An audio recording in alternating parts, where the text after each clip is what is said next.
I think this industry can often act as its own worst brake on innovation. And I will give you an example of that, which is that many years ago, people may remember, I was known for doing some workflowy stuff in this here industry of ours.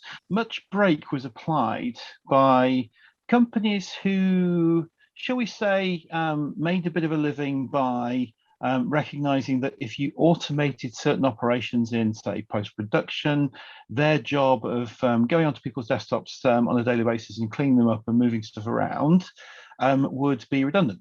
So rather than kind of running with it and making sure that that they were kind of also heading to the future, they tried to stop it. And I've seen quite a few instances of things like that. So discuss. Well, I think that And you probably know what I'm thinking. You probably know what I'm talking about as well. I probably do, but I think that there was a classic example of that in France where plugin for automating archives from Avid Interplay PAM, as it was then. And we sold our storage, but we couldn't sell the plugin because it was someone's job to do the movement of content from Avid to an archive, and it was a union role.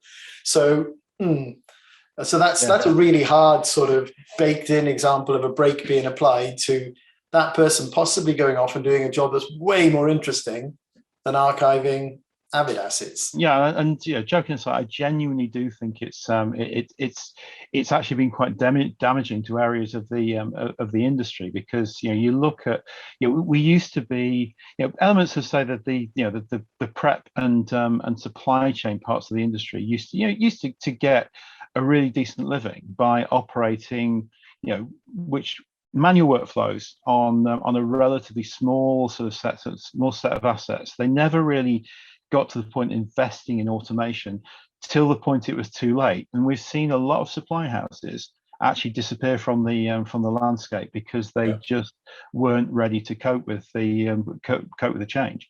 So I think it's had effects on people's lives, I think.